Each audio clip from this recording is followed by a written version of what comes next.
नमस्कार। आकाशवाणी से प्रस्तुत है समाचार संध्या।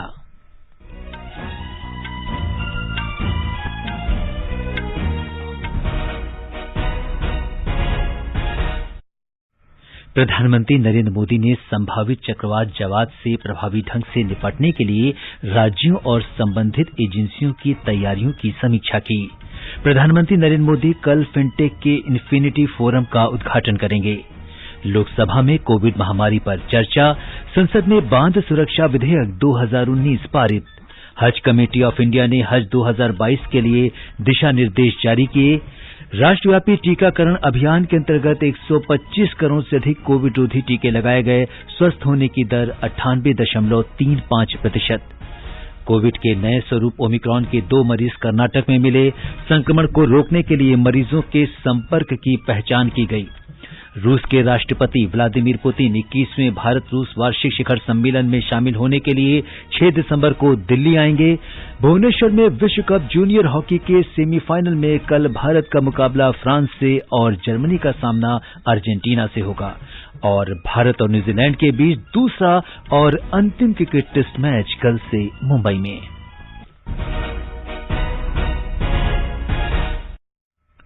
समाचार संध्या में अतहर सईद के साथ मैं सिद्धार्थ सिंह। देश कोविड टीकाकरण अभियान के अंतर्गत 150 करोड़ टीके लगाने की दिशा में निरंतर आगे बढ़ रहा है। कोरोना वायरस का नया वेरिएंट मिलने से चिंताएं बढ़ी हैं। आपसे हमारी अपील है कि यथाशीघ्र दोनों टीके लगवाएं और अन्य लोगों को भी टीके लगवाने के लिए प्रेरित करें। कृपया 3 सरल उपायों का अवश्य पालन करें। मास्क लगाएं, 2 गज की सुरक्षित दूरी बनाए रखें, हाथ और चेहरा साफ रखें। कोविड से संबंधित किसी भी जानकारी और मार्गदर्शन के लिए राष्ट्रीय हेल्पलाइन नंबर 01123978046 और 1075 पर संपर्क करें। अब समाचार विस्तार से। प्रधानमंत्री नरेंद्र मोदी ने आज एक उच्च स्तरीय बैठक में संभावित चक्रवाती तूफान जवाद से प्रभावी रूप से निपटने के लिए राज्यों और संबंधित एजेंसियों की तैयारियों की समीक्षा की। प्रधानमंत्री ने अधिकारियों को हर संभव उपाय करने का निर्देश दिया ताकि लोगों को सुरक्षित निकालने और सभी आवश्यक सेवाएं बनाए रखने को सुनिश्चित किया जाए। उन्होंने ये भी निर्देश दिए कि चक्रवाती तूफान के फलस्वरूप बाधा उत्पन्न होने की स्थिति में तुरंत आवश्यक सेवाएं बहाल की जाएं। प्रधानमंत्री ने निर्देश दिया कि आवश्यक दवाओं के भंडारण और आपूर्ति भी सुनिश्चित की जाए। उन्होंने अधिकारियों से कहा कि 7 दिन 24 घंटे नियंत्रण कक्ष कार्यरत रहने चाहिए। बैठक में भारतीय मौसम विभाग ने बताया कि बंगाल की खाड़ी में कम दबाव के क्षेत्र की सक्रियता से चक्रवाती तूफान जवाद का रूप ले सकता है और उम्मीद है कि आगामी शनिवार के तड़के उत्तरी आंध्र प्रदेश और ओडिशा के तट पर पहुंच सकता है। इससे आंध्र प्रदेश, ओडिशा और पश्चिम बंगाल के तटीय जिलों में तेज वर्षा होने की आशंका है। गृह मंत्रालय 7 दिन 24 घंटे स्थिति की समीक्षा कर रहा है। सभी संबंधित राज्यों को राज्य आपदा राहत बल के लिए पहली किस्त जारी कर दी गई है। प्रधानमंत्री नरेंद्र मोदी कल वित्तीय प्रौद्योगिकी पर विचार नेतृत्व मंच इन्फिनिटी फोरम का शुभारंभ करेंगे। इसकी मेजबानी अंतर्राष्ट्रीय वित्तीय सेवा केंद्र प्राधिकरण, गुजरात अंतर्राष्ट्रीय वित्तीय प्रौद्योगिकी सिटी और ब्लूमबर्ग के सहयोग से कर रहा है। भारत सरकार के तत्वाधान में हो रहे इस आयोजन की पहली कड़ी में इंडोनेशिया, दक्षिण अफ्रीका और ब्रिटेन साझेदार देश हैं। लोकसभा में आज सुबह से नियम संख्या 193 के अंतर्गत कोविड की स्थिति पर चर्चा हो रही है। लोकसभा अध्यक्ष ओम बिरला ने कहा कि चर्चा सामयिक है क्योंकि नया वेरिएंट ओमिक्रॉन उभरकर सामने आ रहा है। श्री बिरला ने आशा व्यक्त की कि इस मुद्दे पर उपयोगी और रचनात्मक चर्चा होगी। पिछले 2 वर्ष में कोरोना ने संपूर्ण मानवता को प्रभावित किया है। कोरोना ने भारत और पूरे विश्व की सामाजिक आर्थिक स्थिति पर प्रभाव डाला है। भारत ने सामूहिकता की भावना से पूरे देश ने इस चुनौती का सामना किया है, लेकिन एक बार फिर नए वेरिएंट ओमिक्रॉन के आने से पूरे विश्व में चिंता बढ़ी है। ऐसे में ये बहुत अच्छा अवसर है जब हम इस मामले में एक स्वस्थ विवेचना करें। चर्चा की शुरुआत करते हुए शिवसेना के विनायक राउत ने महामारी से कारगर तरीके से निपटने के लिए प्रधानमंत्री, केंद्र और राज्यों के स्वास्थ्य मंत्रियों तथा सभी मुख्यमंत्रियों का धन्यवाद किया। कांग्रेस के गौरव गोगोई ने कहा कि वैक्सीन में लोगों की कम कवरेज एक बड़ा मुद्दा बना हुआ है।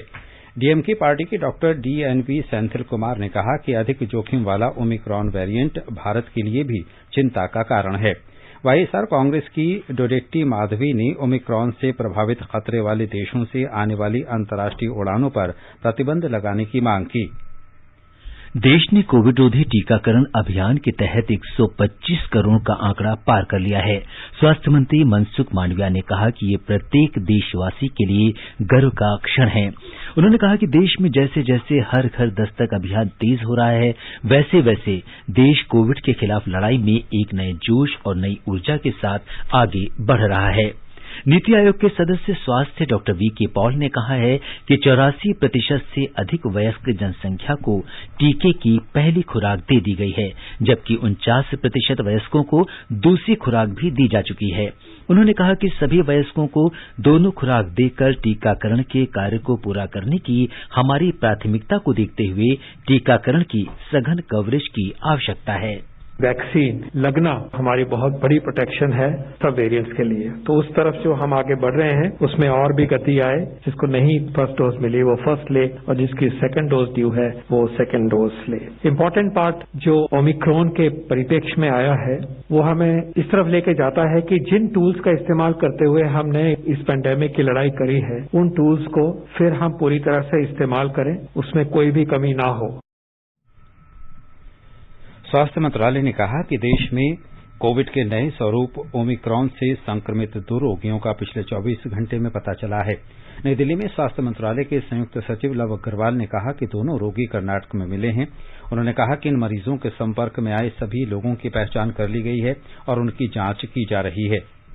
हमारे देश में 2 ओमिक्रॉन वेरिएंट के केस हमारे इस नेटवर्क के द्वारा डिटेक्ट किए गए हैं कर्नाटक में, और उसमें से एक केस 66 साल के एक मेल हैं, दूसरा केस 46 साल के एक मेल हैं, और जितने उनके प्राइमरी कॉन्टैक्ट हैं, जितने सेकेंडरी कॉन्टैक्ट हैं, उन सबको ट्रेस कर लिया गया है और उन सबकी टेस्टिंग करके उनको एज पर प्रोटोकॉल हम कोऑर्डिनेट कर रहे हैं। श्री लव अग्रवाल ने कहा कि 29 देशों में अब तक ओमिक्रॉन से संक्रमित 373 रोगियों की पहचान कर ली गई है। उन्होंने कहा कि सबसे अधिक 183 रोगी दक्षिण अफ्रीका में मिले हैं, इसके बाद बोत्सवाना और नीदरलैंड हैं।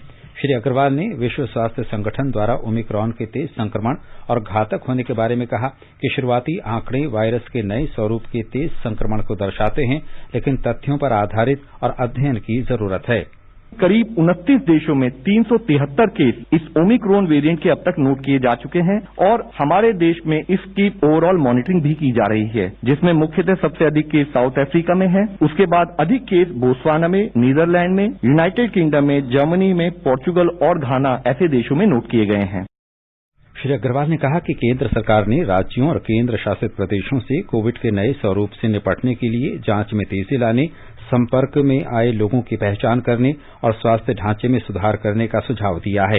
उन्होंने कहा कि जोखिम वाले देशों से आने वाली यात्रियों के लिए आरटी-पीसीआर जांच जरूरी है। उन्होंने कहा कि राज्यों और केंद्र शासित प्रदेशों को पॉजिटिव नमूनों को जीनोम अनुक्रमण के लिए INSACOG प्रयोगशाला भेजने की सलाह दी गई है। श्री अग्रवाल ने कहा कि सभी राज्यों और केंद्र शासित प्रदेशों को लोगों के बीच ओमिक्रॉन के बढ़ते प्रभाव के बारे में जागरूक करना सुनिश्चित करने को कहा। हम इन स्टेट से डिस्कस करते रहते हैं। हमारा एफर्ट है कि हम टेस्टिंग की संख्या बढ़ाएं और इन्फेक्शन को जल्दी से जल्दी पकड़ सके, ताकि हम कॉन्टैक्ट ट्रेसिंग के द्वारा उस पर्टिकुलर इन्फेक्शन को वहीं पर रोक सकें। इसी के साथ ही देश ने कोविड के वैक्सीनेशन कवरेज में नए आयाम स्थापित किए हैं। आईसीएमआर के निदेशक बलराम भार्गव ने कहा कि 37 प्रयोगशालाओं के INSACOG कंसोर्टियम के जीनोम सीक्वेंसिंग प्रयासों से कर्नाटक में ओमिक्रॉन के 2 मामलों का पता चला है।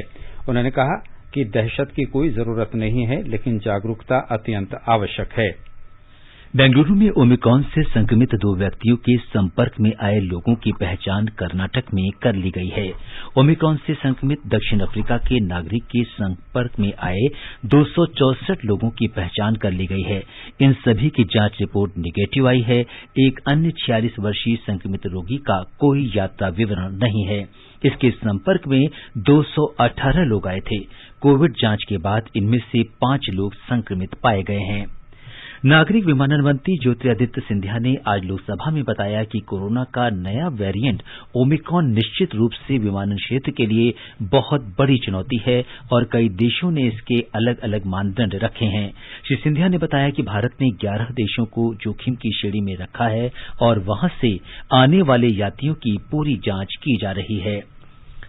लेडी हार्डिंग मेडिकल कॉलेज के डॉक्टर अनुपम प्रकाश ने आकाशवाणी के साथ विशेष बातचीत में बताया कि कोरोना के नए वेरिएंट ओमिक्रॉन से मृत्यु की संभावना के बारे में अभी कुछ कहना जल्दबाजी होगी।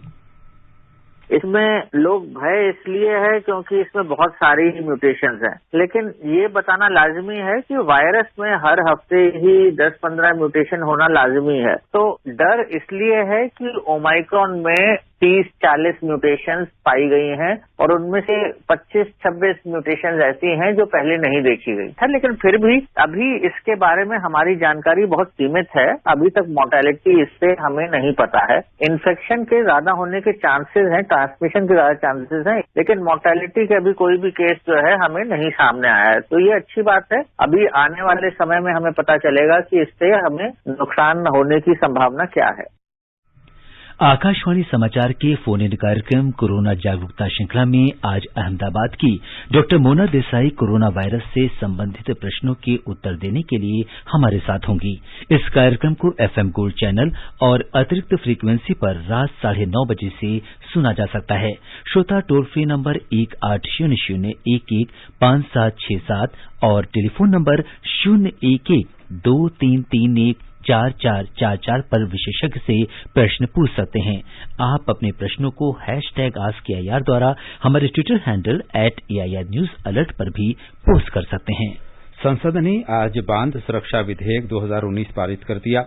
राज्यसभा में आज इस विधेयक को चर्चा और पारित कराने के लिए पेश किया गया था। सरकार द्वारा इस विधेयक में संशोधन की स्वीकृति के बाद इस विधेयक को राज्यसभा ने पारित कर दिया। लोकसभा इसे पहले ही पारित कर चुकी है। विधेयक में विशिष्ट बांध की सुरक्षा के लिए निगरानी, निरीक्षण, कामकाज और रखरखाव का प्रावधान है। इससे बांधों के सुरक्षित संचालन के लिए संस्थागत ढांचा तैयार करने में मदद मिलेगी। केंद्रीय जल शक्ति मंत्री गजेंद्र सिंह शेखावत ने विधेयक को सदन में प्रस्तुत किया। श्री शेखावत ने कहा कि बांध सुरक्षा के नियम जारी करने के उद्देश्य से ये विधेयक लाया गया है। उन्होंने कहा कि देश में 90% बांध अंतर्राज्यीय नदियों पर बने हैं और उनकी सुरक्षा अत्यंत आवश्यक है। श्री शेखावत ने कहा कि बांध के नुकसान से बड़े जानमाल की हानि हो सकती है। भारत की हज कमेटी ने हज 2022 के लिए दिशा निर्देश जारी कर दिए हैं। लोकसभा में आज लिखित उत्तर में अल्पसंख्यक कार्य मंत्री मुख्तार अब्बास नकवी ने कहा कि नए अस्थायी दिशा निर्देश इस वर्ष की विशेष परिस्थितियों को ध्यान में रखकर जारी किए गए हैं। कोविड महामारी के कारण सऊदी अरब के कानून के आधार पर हज यात्रा के लिए दिशा निर्देश बनाए गए हैं। विशेष नियम हज यात्रियों की सुरक्षा और कल्याण को ध्यान में रखते हुए तैयार किए गए हैं। सरकार ने 9000 मेगावाट बिजली उत्पादन के लिए नए परमाणु ऊर्जा संयंत्रों की वित्तीय स्वीकृति और अनुमोदन प्रदान कर दिया है। राज्यसभा में एक प्रश्न के उत्तर में प्रधानमंत्री कार्यालय में राज्य मंत्री डॉक्टर जितेंद्र सिंह ने कहा कि वर्ष 2021 तक नए संयंत्रों के पूरा होने पर देश की परमाणु ऊर्जा क्षमता 6780 मेगावाट से 22480 मेगावाट हो जाएगी। उन्होंने कहा कि परमाणु ऊर्जा विभाग परमाणु ऊर्जा संयंत्रों के कचरे को समाज के उपयोग के लिए बदलने की दिशा में सफलतापूर्वक कार्य कर रहा है। भारत ने गैर जीवाश्म ईंधन स्रोतों से संस्थापित विद्युत क्षमता का 40% महत्वाकांक्षी लक्ष्य हासिल कर लिया है। नवीन और नवीकरणीय ऊर्जा मंत्रालय ने कहा है कि देश में कुल गैर जीवाश्म ईंधन आधारित क्षमता 156.83 गीगावाट है। मंत्रालय के अनुसार देश ने फ्रांस में conference of the parties COP21 में निर्धारित लक्ष्य से पहले पिछले महीने इस लक्ष्य को हासिल कर लिया। ये समाचार हमारी वेबसाइट newsonair.com/हिंदी और हमारे mobile app news on AIR पर भी उपलब्ध हैं। हर जोखिम से निकल कर फसल आए, सुरक्षित हो जाए।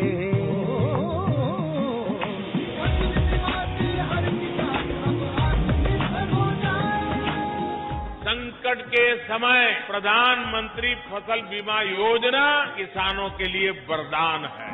अब सूखा पड़े या बाढ़ आ जाए कोई डर नहीं। अब ओले पड़े या कीट पतंगे फसल खा जाए कोई फिक्र नहीं। क्योंकि हमने लिया है प्रधानमंत्री फसल बीमा।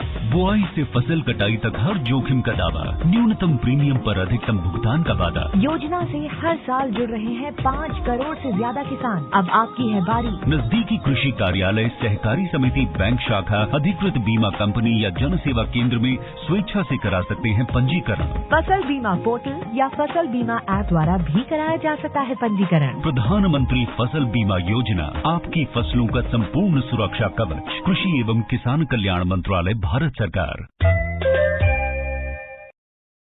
समाचार संध्या में आपका फिर स्वागत है। आगे बढ़ने से पहले मुख्य समाचारों पर एक नजर।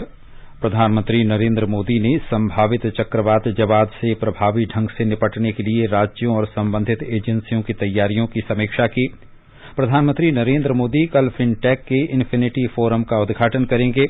लोकसभा में कोविड महामारी पर चर्चा। संसद में बांध सुरक्षा विधेयक 2019 पारित। हज कमेटी ऑफ इंडिया ने हज 2022 के लिए दिशा निर्देश जारी किए। राष्ट्रव्यापी टीकाकरण अभियान के अंतर्गत 125 करोड़ से अधिक कोविड रोधी टीके लगाए गए। स्वस्थ होने की दर 98.35%। कोविड के नए स्वरूप ओमिक्रॉन के 2 मरीज कर्नाटक में मिले। संक्रमण को रोकने के लिए मरीजों के संपर्क की पहचान की गई। रूस के राष्ट्रपति व्लादिमीर पुतिन 21वें भारत रूस वार्षिक शिखर सम्मेलन में शामिल होने के लिए 6 दिसंबर को दिल्ली आएंगे। भुवनेश्वर में विश्व कप जूनियर हॉकी के सेमीफाइनल में कल भारत का मुकाबला फ्रांस से और जर्मनी का सामना अर्जेंटीना से। और भारत और न्यूजीलैंड के बीच दूसरा और अंतिम क्रिकेट टेस्ट मैच कल से मुंबई में। अब प्रस्तुत है संसद में आज हुई कार्यवाही की समीक्षा। पहले राज्यसभा। लेखक हैं पीटीआई भाषा के अविनाश। राज्यसभा में आज भी शुरुआत हंगामे से हुई और इस वजह से बैठक 12 बजे तक के लिए स्थगित कर दी गई। सुबह उच्च सदन की बैठक शुरू होने पर सभापति एम वेंकैया नायडू ने आवश्यक दस्तावेज सदन के पटल पर रखवाए। इसके बाद उन्होंने शीतकालीन सत्र शुरू होने के बाद से अब तक सदन में कोई कामकाज न हो पाने को लेकर चिंता जाहिर की। सभापति ने कहा, शीतकालीन सत्र की आज चौथी बैठक है, लेकिन अब तक कोई कामकाज नहीं हो पाया है। संविधान निर्माताओं ने जनप्रतिनिधियों पर जिम्मेदारी दी है, जिसका समुचित निर्वहन जरूरी है। इस बीच विपक्षी दलों के सदस्यों ने 12 सदस्यों का निलंबन वापस लेने की मांग करते हुए हंगामा शुरू कर दिया। कुछ सदस्य आसन के समीप आ गए। सभापति ने इन सदस्यों से अपने स्थानों पर लौट जाने की अपील की। उन्होंने कहा कि 12 सदस्यों के निलंबन की कार्रवाई की वजह भी बताई गई थी और इस संबंध में संसदीय कार्य मंत्री ने भी सदन में इसकी वजह बताई थी। सभापति ने कहा, ऐसा पहली बार नहीं हुआ है। पहले भी अशोभनीय आचरण के चलते नियमानुसार निलंबन की कार्रवाई की गई है और सदस्यों ने कोई पछतावा जाहिर नहीं किया है और इस बार सदस्यों ने कोई पछतावा भी जाहिर नहीं किया है। श्री नायडू ने कहा कि वो पहले भी कह चुके हैं कि यदि निलंबित सदस्यों को अपनी गलती का एहसास हो तो नेता प्रतिपक्ष और सदन के नेता आपस में चर्चा कर सकते हैं और उनका निलंबन वापस लेने के विपक्ष के प्रस्ताव पर विचार किया जा सकता है। उन्होंने सदस्यों से शांत रहने, अपने स्थानों पर लौट जाने और शून्यकाल चलने देने की अपील की। उन्होंने शून्यकाल के तहत मुद्दा उठाने के लिए भारतीय जनता पार्टी के अजय प्रताप सिंह का नाम पुकारा। सिंह ने बोलना शुरू किया, लेकिन हंगामे की वजह से उनकी बात सुनी नहीं जा सकी। हंगामा थमता न देख सभापति नायडू ने बैठक फिर शुरू होने पर भी सदन में हंगामा जारी रहा। विपक्ष के नेता मल्लिकार्जुन खड़गे ने महंगाई का जिक्र करते हुए इस पर चर्चा कराने की मांग की, लेकिन उपसभापति हरिवंश ने उनकी इस मांग को स्वीकार नहीं किया और कहा कि ये समय प्रश्नकाल का है, जिसमें सदस्य अपने पूरक सवाल पूछते हैं। अपनी मांग स्वीकार नहीं किए जाने के बाद सबसे पहले कांग्रेस के सदस्यों ने वॉकआउट किया। उसके कुछ देर बाद कई अन्य विपक्षी दलों के सदस्यों ने भी सदन से वॉकआउट किया। प्रश्नकाल में ही विपक्ष के कुछ सदस्यों ने व्यवस्था के प्रश्न के तहत कोई मुद्दा उठाने का प्रयास किया। उस समय कई सदस्य 12 सदस्यों के निलंबन सहित विभिन्न मुद्दों पर हंगामा कर रहे थे, लेकिन उपसभापति ने इसकी अनुमति नहीं दी और कहा कि प्रश्नकाल में आमतौर पर व्यवस्था के प्रश्न के तहत कोई मुद्दा उठाने को मंजूरी नहीं दी जाती। इसके बाद सदन में प्रश्नकाल सुचारू रूप से चला। भोजनावकाश के बाद उच्च सदन में बांध सुरक्षा विधेयक पर चर्चा हुई।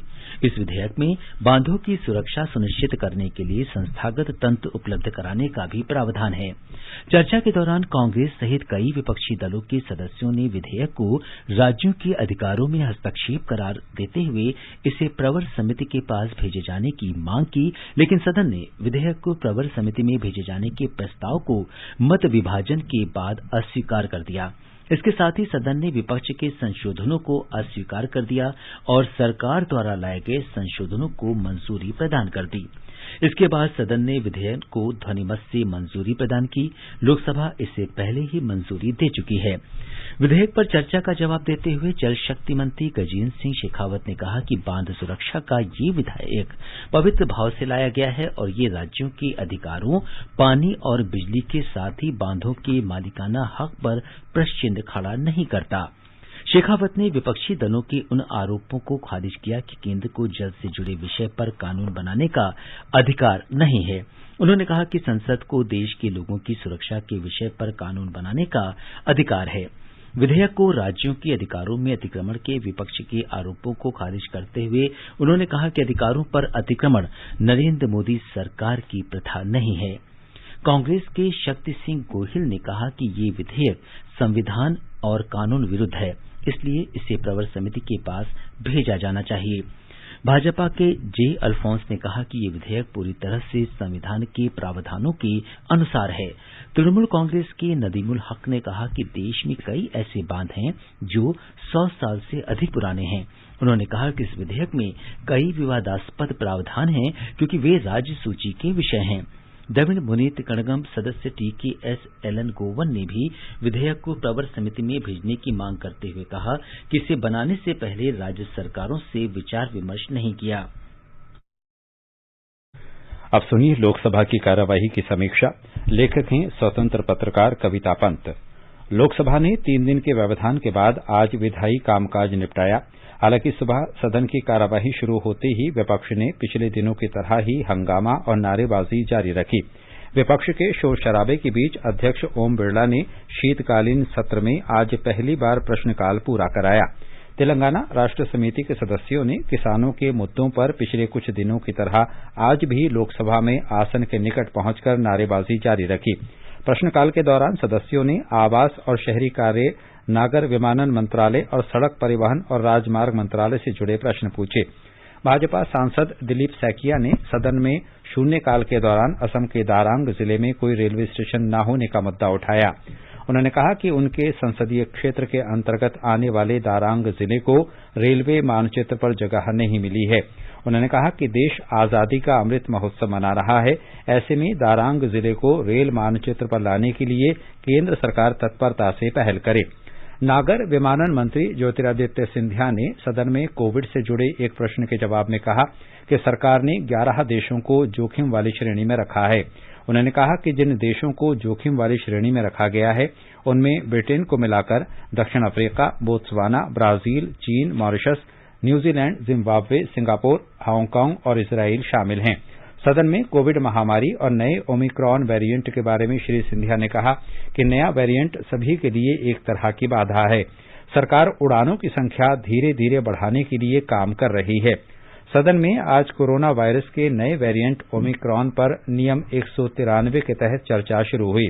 लोकसभा अध्यक्ष श्री ओम बिरला ने सकारात्मक चर्चा का आह्वान करते हुए उम्मीद व्यक्त की कि सदन में इस विषय पर अर्थपूर्ण, स्वस्थ और सकारात्मक चर्चा होगी।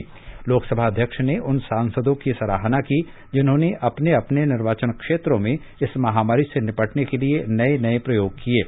चर्चा में भाग लेने वाले सत्ता पक्ष के सदस्यों ने जहां एक तरफ सरकार द्वारा किए गए प्रयासों की सराहना की, वहीं विपक्षी सदस्यों ने मोदी सरकार पर आरोप लगाया कि उसने वैक्सीन का आवंटन करते समय भाजपा शासित राज्यों पर अपनी कृपा दृष्टि बनाए रखी। सदस्यों ने सरकार से ये भी जानना चाहा कि यदि कोविड की तीसरी लहर आती है तो इससे निपटने के लिए उसने क्या रणनीति बनाई है। अभी आप संसद में हुई आज की कार्यवाही की समीक्षा सुन रहे थे। आजादी का अमृत महोत्सव के लिए सभी उपभोक्ताओं को शुभकामनाएं। हॉलमार्क सोने की शुद्धता सुनिश्चित करता है। हमेशा हॉलमार्क वाले सोने के आभूषण खरीदें। उपभोक्ता संबंधित किसी भी शिकायत के लिए कृपया राष्ट्रीय उपभोक्ता हेल्पलाइन के टोल फ्री नंबर 14404 पर संपर्क करें। उपभोक्ता मामले विभाग, भारत सरकार द्वारा जनहित में जारी। जागो ग्राहक जागो। रूस के राष्ट्रपति व्लादिमीर पुतिन 6 दिसंबर को भारत की यात्रा करेंगे। विदेश मंत्रालय ने कहा है कि राष्ट्रपति पुतिन 21वीं भारत रूस शिखर बैठक और दोनों देशों के बीच नई दिल्ली में बैठक में शामिल होंगे। विदेश मंत्रालय के आधिकारिक प्रवक्ता अरिंदम बागची ने आज बताया कि भारत को दिन भर सघन विचार विमर्श की उम्मीद है और उसी दिन शिखर बैठक संपन्न होगी। प्रवक्ता ने कहा कि भारत और रूस के रक्षा मंत्री अंतर सरकारी आयोग की सह अध्यक्षता करेंगे। The leaders will review the state and prospects of bilateral relations and discuss ways to further strengthen the strategic partnership between the two countries. And the summit will, of course, offer an opportunity to exchange views on regional, multilateral and international issues of mutual interest. A joint statement is proposed to be issued at the end of the summit, which will encapsulate the discussions, understandings and agreements signed during and also in the run-up to the summit. Shri Bagchi ने बताया कि विदेश मंत्री S Jaishankar रूस के विदेश मंत्री Sergei Lavrov के साथ द्विपक्षीय बैठक करेंगे। उन्होंने ये भी बताया कि इन बैठकों के बाद विदेश और रक्षा मंत्रियों के स्तर पर नई शुरू की जा रही 2+2 डायलॉग व्यवस्था की शुरुआती बैठक होगी। भारत सरकार ने संयुक्त राष्ट्र मानवाधिकार उच्चायुक्त से कहा है कि वो मानवाधिकारों पर आतंकवाद के नकारात्मक प्रभाव को समझने की बेहतर कोशिश करे। सरकार ने कहा कि मानवाधिकार उच्चायुक्त के प्रवक्ता द्वारा कानून लागू करने वाले अधिकारियों और सुरक्षा बलों के खिलाफ जम्मू कश्मीर की विशेष घटनाओं के बारे में दिया गया बयान निराधार और बेबुनियाद है। विदेश मंत्रालय के प्रवक्ता अरिंदम बागची ने कहा कि संयुक्त राष्ट्र मानवाधिकार उच्चायुक्त जम्मू कश्मीर सहित अन्य राज्यों के नागरिकों के जीवन के बुनियादी मानवीय अधिकार और देश की सुरक्षा से संबंधित चुनौतियों पर सीमा पार के आतंकवाद के प्रभाव को समझने में विफल रहा है। प्रवक्ता ने कहा कि गैर कानूनी संगठनों को सशस्त्र समूह बतलाना बिल्कुल भेदभावपूर्ण है। रक्षा मंत्री राजनाथ सिंह ने आज नई दिल्ली में तीसरे सशस्त्र बल झंडा दिवस के दौरान 2020-21 के वित्त वर्ष के लिए सशस्त्र बल झंडा दिवस कोष में प्रमुख योगदान करने वाले लोगों को सम्मानित किया। उन्होंने कहा कि युद्ध और सीमा पार आतंकी गतिविधियों का सामना करने में भारतीय सशस्त्र बलों ने सदैव देश की संप्रभुता और अखंडता की रक्षा की है। उन्होंने कहा कि सेवानिवृत्त वरिष्ठ बलों, वीर नारियों और उनके परिवारों को सहायता देना हमारा नैतिक दायित्व बनता है। महाराष्ट्र सरकार ने मुंबई के पूर्व पुलिस आयुक्त परमबीर सिंह के खिलाफ अनुशासनात्मक कार्रवाई शुरू कर दी है और उन्हें तत्काल प्रभाव से निलंबित कर दिया है। राज्य सरकार ने कहा है कि इस अधिकारी को बिना अनुमति के महाराष्ट्र से बाहर नहीं जाना चाहिए और निलंबन की अवधि के दौरान किसी प्रकार के व्यापार और व्यवसाय में शामिल नहीं होना चाहिए। बैडमिंटन वर्ल्ड टूर फाइनल्स के महिला सिंगल्स में पीवी सिंधु ने दूसरे मैच में जर्मनी की युवान ली को पराजित किया। सिंधु की लगातार दूसरी जीत है। पुरुष सिंगल्स में किदाम्बी श्रीकांत और लक्ष्य सेन अपना दूसरा मुकाबला हार गए। भारत और न्यूजीलैंड के बीच दूसरा और अंतिम क्रिकेट टेस्ट मैच कल से मुंबई के वानखेड़े स्टेडियम में खेला जाएगा। मुंबई में रुक रुक कर बारिश हो रही है, जिसका प्रभाव मैच पर पड़ सकता है। कानपुर में खेला गया पहला टेस्ट मैच ड्रॉ हो गया था। जूनियर हॉकी विश्व कप के सेमीफाइनल में कल भारत का सामना जर्मनी से होगा। कल चौथे क्वार्टर फाइनल में भारत ने बेल्जियम को 1-0 से हराया। एक अन्य सेमीफाइनल में अर्जेंटीना और फ्रांस आमने सामने होंगे। विश्व एथलेटिक्स में भारत की लंबी कूद की पूर्व एथलीट अंजू बॉबी जॉर्ज को वुमेन ऑफ द ईयर के अवार्ड से नवाजा है। विश्व एथलेटिक्स ने उन्हें ये पुरस्कार उन्हें खेल को भारत में बढ़ावा और बहुत बड़ी संख्या में महिलाओं को प्रेरित करने के लिए दिया। आकाशवाणी ने राजधानी दिल्ली में इलेक्ट्रिक वाहनों को बढ़ावा देने के केंद्र सरकार के दृष्टिकोण के अनुरूप अपने पूरे बेड़े को इलेक्ट्रिक वाहनों में तब्दील कर दिया है। प्रसार भारती के मुख्य कार्यकारी अधिकारी शशि शेखर वेम्पति और आकाशवाणी के महानिदेशक एन वेणुधर रेड्डी ने आज नई दिल्ली में आकाशवाणी भवन में 23 वाहनों को झंडी दिखाकर रवाना किया। अंत में मुख्य समाचार एक बार फिर। प्रधानमंत्री नरेंद्र मोदी ने संभावित चक्रवात जवाब से प्रभावी ढंग से निपटने के लिए राज्यों और संबंधित एजेंसियों की तैयारियों की समीक्षा की। प्रधानमंत्री नरेंद्र मोदी कल फिनटेक के इन्फिनिटी फोरम का उद्घाटन करेंगे। लोकसभा में कोविड महामारी पर चर्चा, संसद में बांध सुरक्षा विधेयक 2019 पारित। हज कमेटी ऑफ इंडिया ने हज 2022 के लिए दिशा निर्देश जारी किए। राष्ट्रव्यापी टीकाकरण अभियान के अंतर्गत 125 करोड़ से अधिक कोविड रोधी टीके लगाए गए। स्वस्थ होने की दर 98.35%। कोविड के नए स्वरूप ओमिक्रॉन के 2 मरीज कर्नाटक में मिले। संक्रमण को रोकने के लिए मरीजों के संपर्क की पहचान की गई। रूस के राष्ट्रपति व्लादिमीर पुतिन 21वें भारत रूस वार्षिक शिखर सम्मेलन में शामिल होने के लिए 6 दिसंबर को दिल्ली आएंगे। और भुवनेश्वर में विश्व कप जूनियर हॉकी के सेमीफाइनल में कल भारत का मुकाबला फ्रांस से और जर्मनी का सामना अर्जेंटीना से। इसके साथ ही समाचार संध्या का ये अंक समाप्त हुआ। नमस्कार।